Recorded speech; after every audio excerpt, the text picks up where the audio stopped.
Hello, and welcome to Sound Off with System 1. I'm your host, Krista Kornchuk. I'm here today with our panel of experts to talk with you about the art of an interview follow-up. Before we get started, just a few words about System 1. System 1 is a leading provider of specialized, highly technical outsourced services and workforce solutions to critical infrastructure, technology, life sciences, and government sectors, putting more than 650 employees and 9,000 contractors to work in the US, Canada, and the UK. As you're tuning in today, please join us in the comments. Rich from our marketing team will be monitoring them. Let us know where you're joining from and what industry you work in. And if you have any questions relevant to today's topic, please drop them in there as well, and we'll try to answer as many questions as possible. Before we get started, I'd like to have our panel of experts introduce themselves. Our panel will also be sharing their hot jobs, which you can find at the bottom of the screen or by scanning the QR code. To view all other available jobs, please visit jobs.system1.com. Matt, let's start with you. Thanks, Krista. Yeah, Matt Ruby with System 1 here in Tampa, Florida. I've been with System 1 now 4.5 years, overseeing all IT and some of the help desk and service desk as well. But today's hot job, excited to share. It's a brand new opportunity with a international organization that's based here in Tampa. It's a senior project manager. It's a 12-month contract. They are looking for someone pretty seasoned, 10 plus years of experience. Couple of must-haves of handling international projects, budgets more than 10 million on an annual project basis, but also having a passport and willing to travel internationally. So those are three of the core components. There's more to it. Go to the link that you see below, and I'd be happy to have myself or our recruiter teams talk to candidates about that. But this is a multi-year project, 12 months initially, but it could go as long as 36 months. So excited to share that with everyone today.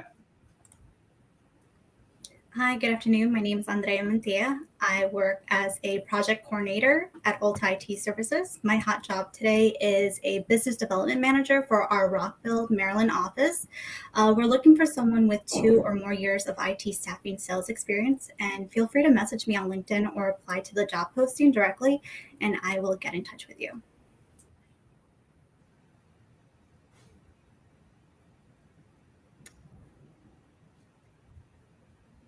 Hi, this is Tony Webster, Business Development Manager with System 1. I've been here just over 4 years this summer. I specialize in skilled trades and engineering. I'm based out of Tampa Bay, but we work all over the place. My hot job is actually a plant engineer in Shakopee, Minnesota, supporting a large glass manufacturing facility. Plant engineer is kind of a broad job title. They'll really support all aspects of the facility, but the specialization will focus mainly on the reliability and maintenance of the plant. It's kind of a 50-50 role of hands-on and working at a desk. But it's a direct hire role. They're looking to fill it pretty quickly. And that's pretty much it for that. Hi, I'm Alexandra Martin. I'm a scientific recruiter with Joule Staffing. I've been a part of this organization for 2 years now. And today my hot job is in Baltimore, Maryland for Microbiology QC Analyst 2. We are looking for at least 2+ years of environmental monitoring experience. LIMS is a plus, as well as deviation. SOP writing is a great requirement too. So if you'd like to learn more or have any questions, please, you can always give me a message on LinkedIn and also apply directly at our website. Thank you so much to our panel. And again, you can view all other System 1 jobs at jobs.system1.com. And again, we are discussing the art of an interview follow-up. So whether you're working with a recruiter or whether or not you're working on your own, our panel of experts will answer these questions to help you come up with the perfect follow-up strategy. So without further ado, let's get started. The first question, how soon after an interview should a candidate send a follow-up message? And what is the ideal timing? Are there any circumstances in which following up too frequently or persistently can be detrimental to a candidate's chances of landing the job? Andrea, we'll start with you. I think even though they're not mandatory, they are considered a best practice in interviewing and staffing world. The key is just striking a balance. A general rule of thumb is to send a follow-up message within 24 to 48 hours after you interview. At ALTA, we ask our interviewers to reach out to the recruiters right after their interview to discuss how it went. These calls typically last around 5 to 10 minutes. During this time, we're not just asking you questions, but offering you valuable insight. It's a great opportunity to brainstorm how to craft those follow-up messages effectively. So feel free to ask your recruiter for pointers. We're here to assist you every step of the way. So once you've composed that follow-up message, send it to your recruiter to have them review it, and they can send it off to the hiring manager on your behalf. And then to answer your second question regarding the frequency of follow-ups, sending too many follow-ups too quickly can sometimes be perceived as too eager or impatient. On the other hand, waiting too long can signal disinterest. So the goal is always to strike a balance between eagerness and patience. No, I agree. Those are great points. And I think the other part is if you are working on your own is making sure you understand the process in that interview. They're probably saying, hey, we have other candidates that are in the mix that looks like we're making a decision by the end of the week. So yeah, you've got to understand that urgency that the client is giving and then temper it with, the 24 to 48 hours. I would do same day personally, at least in the IT world, just because jobs get closed daily. I mean, literally interviews can go right to offer. So I would do it same day if possible, at worst the next morning. And then if you're working with a staffing company, obviously go through the recruiter or sales representative that you're working with, because they have direct line of sight in contact with that manager. If you're on your own, you'll have to get the contact information from those people to go directly. But I love that you said that message to make sure it's appropriate. And the content in there is matching the desire and urgency of the job. So. Absolutely. Thank you both. And it looks like we have a question from one of our viewers. Gina asked, when interviewing with a panel or several people, do you suggest sending individual thank yous or one addressed to the entire team? I would send individual thank yous. If you're interviewing with a panel, a lot of the times in my industry, they'll actually take tours of the facility if it's a manufacturing plant. So if you can get their contact information, I would recommend sending a follow-up to each individual person. Absolutely. Thank you so much for the question, Gina. We appreciate it. Our second question what are some common mistakes that can be made following up after an interview, and how can these be avoided? Tony, we'll start with you. I think the first thing you should do is make sure you proofread your follow-up email or however you're communicating to the person or the people that you spoke with. Make sure your spelling and grammar is correct. You want to make sure you're representing yourself correctly in your follow-up. The other thing I was thinking of, you want to make sure you reference something that stood out to you. You can keep it simple, thank them for their time, reference something that stood out to you, but make sure you're not too aggressive in writing a novel per se. So. I think the biggest part's in the question. I think a lot of people just don't follow up. In this competitive market, maybe you're applying for 10, 20, 30 jobs in a week, and it could be kind of monotonous in terms of just it's overwhelming. I think it's very important to identify a thank you note for every job that you're interviewing for or getting any sort of response from a client. I think you need to respond. If you have interactions with them, you need to respond. So I think the biggest, I would say, dropping the ball right now that we're seeing is a lot of people just don't send thank yous. And that will impact your candidacy tremendously. Yeah, and to add on to that, another common mistake would be sending generic follow-up messages that don't stand out. Although you want to express your gratitude for the opportunity to interview for the role, you also want to make sure that you're highlighting or recapturing the company's needs and how you can fit that need. Absolutely. I think that'll definitely help you stand out. And, it shows them that you care and that you were listening. We have another question from one of our viewers. Ajay asked, is it a good idea to send a thank you note over the LinkedIn message or an email? I think that it depends if you're working on your own or if you're working with a staffing company like System One. I think System One will funnel that message through to the client, to that hiring manager or director, whoever that is. But LinkedIn now is such a vital part of what we do and a communication tool. If you are working on your own, I feel like there would be no problem sending a LinkedIn thank you. Then to your point, the team has been making is make it specific to what you had and the interaction you had with that person. And they'll feel that sincerity in the message. Great. Thank you. That was a really good question. Mm-hmm. And our third question, how can a candidate use a follow-up message to address any concerns or misunderstandings, as well as highlight something that they forgot to mention during an interview? Alexandria, we'll start with you. Thanks, Krista. First, I would be mindful with myself when it comes to being open to professional criticism. Before approaching when it comes to any concerns or misunderstanding that a candidate may have, you candidate. And then when it comes to writing it, just being open as to what questions are you formulating with the words to try to clear any possible concerns or misunderstandings you may have.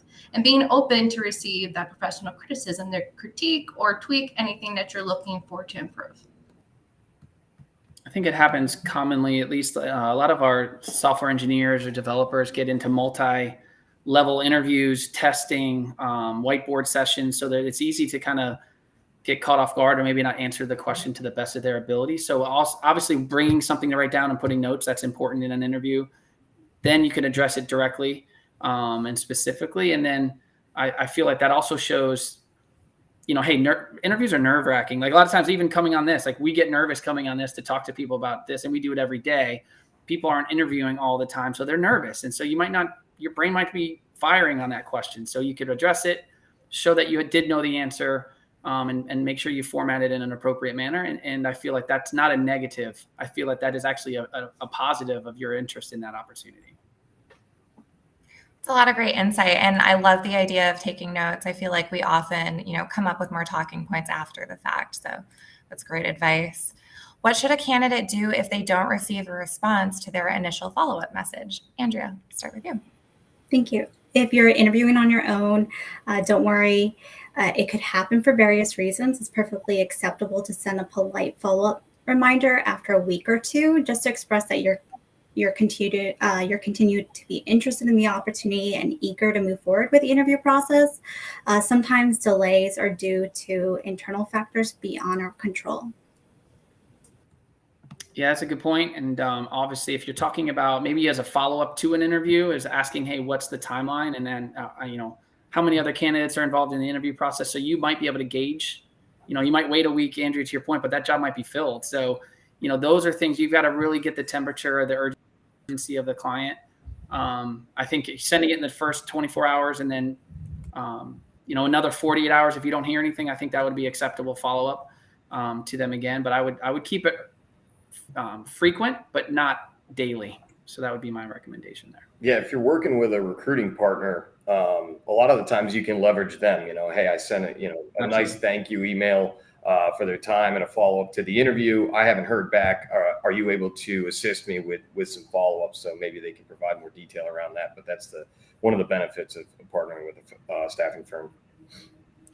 Absolutely. And it looks like our viewers have another question. Gina asks, what are your thoughts on language, assuming that next steps are going to happen? I.e., I look forward to meeting during a second interview and learning more about the company.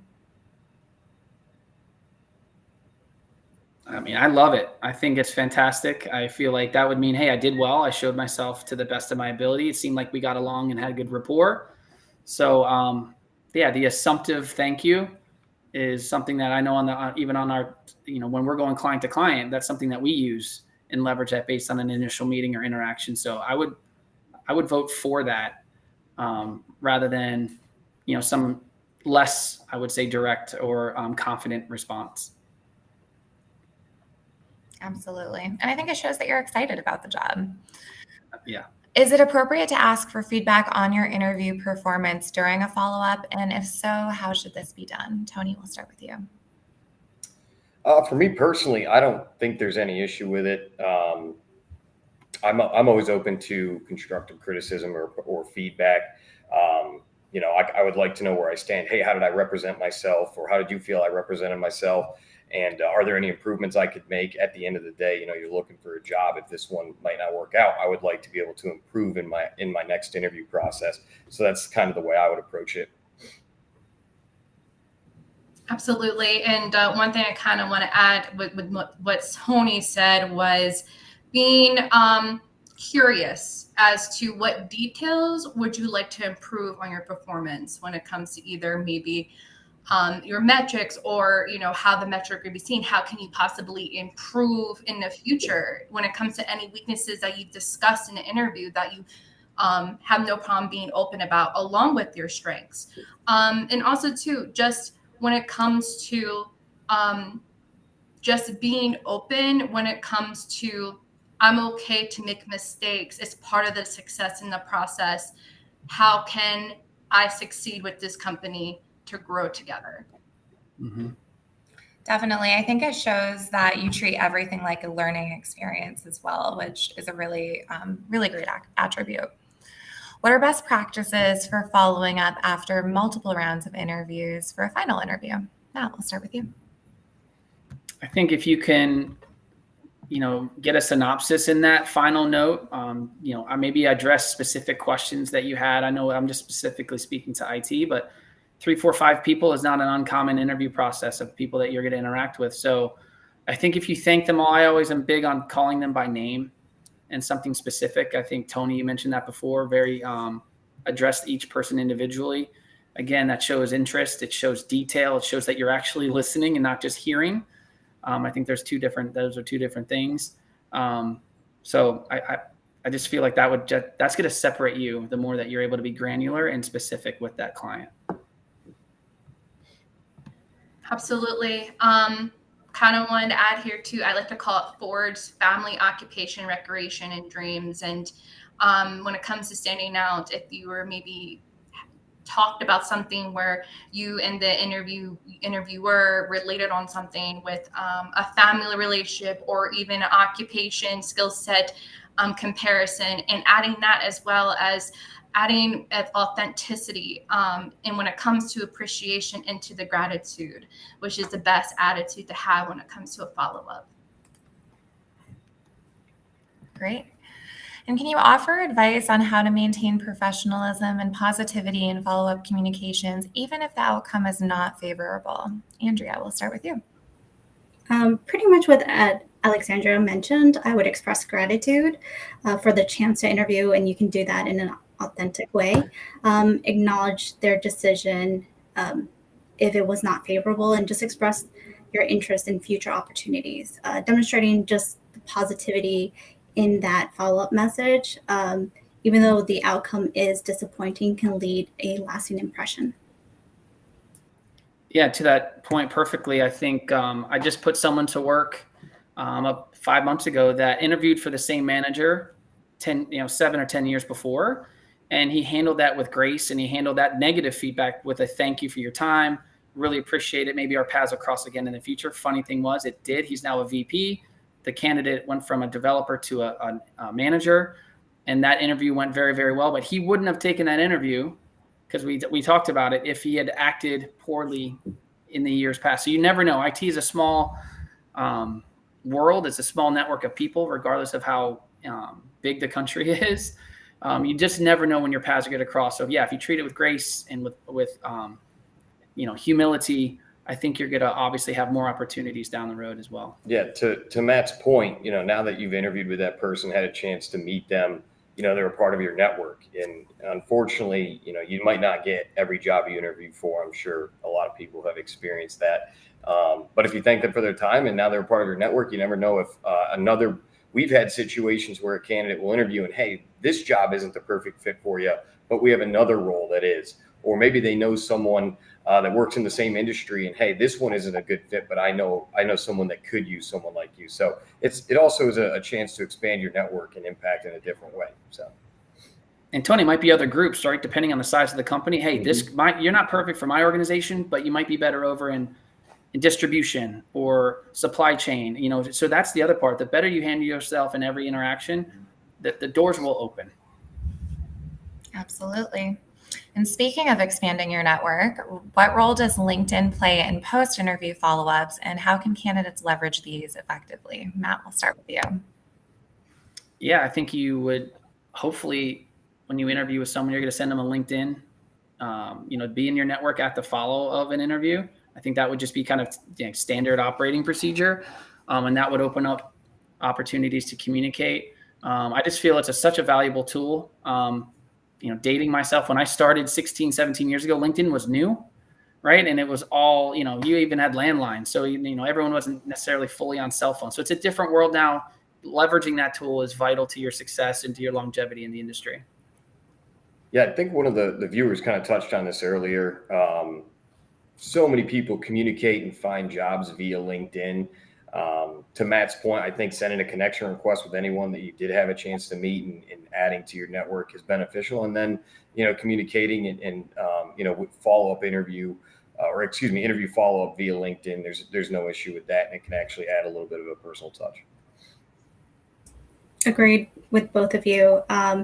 And sometimes if you don't get like the business card or someone just comes in randomly during the interview and you're not expecting them, you can just search them on LinkedIn after the interview and connect with them and send a follow-up message there, just thanking them for their time and just touching base with something that you uncovered during the interview. And Chris, if I can say something even on pre-interview. So if you're working with us, I know we do interview preps for their candidates prior. So we send you their LinkedIn of people that you're going to interview with, so you can even prepare looking at their background. Maybe you went to the same college. Maybe you have the same interest of sports teams, whatever it might be. I think, Alexandria, to your point, some other interests or things that might be in common. So pre-interviews as well, everything that you could find out of who's going to be in that interview, whether you're working with a vendor or not, can help you in that interview but also after. Thank you. That's fantastic advice. And again, just another thing that sets you apart, shows that you're genuinely interested in paying attention. Our last question: in what situations might a follow-up lead to further negotiation or discuss of job terms and conditions? Alexandria, we'll start with you. When it comes to the follow-up, I would definitely inquire more about this, just being curious about the job terms and conditions, asking, how do the job terms and condition apply to my application when it comes to next steps or even foreseeing growing with the company. Yeah, I think the follow-up could also be in terms of if you're interviewing and you might be qualified for a higher level position, right? With different salary band, different bonus structure, different, even all the paid benefits and PTO. So I think that would be very much a situation where you would have to have more negotiation regarding the initial application or introduction rather to what they're now considering you for. Absolutely. We are out of time for today, but I'd like to do some final thoughts before we close. Andrea, any final thoughts for the viewers? I think follow-up messages are important if you're interviewing. If you get a chance, it's a great chance for you to differentiate yourself in this competitive job market. So if you do plan to send one out, tailor it based off of who you're interviewing with. Express your enthusiasm for the role and how you can contribute to the company's success.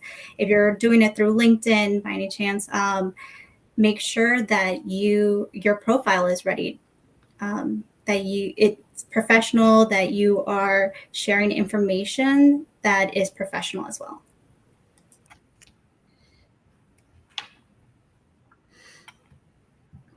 Tony?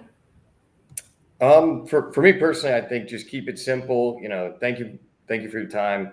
Add a little piece that really stuck out to you in the interview with that personal person. Send a follow up to each person that you did speak with, and make sure that you proofread what you're sending. You want to represent yourself correctly.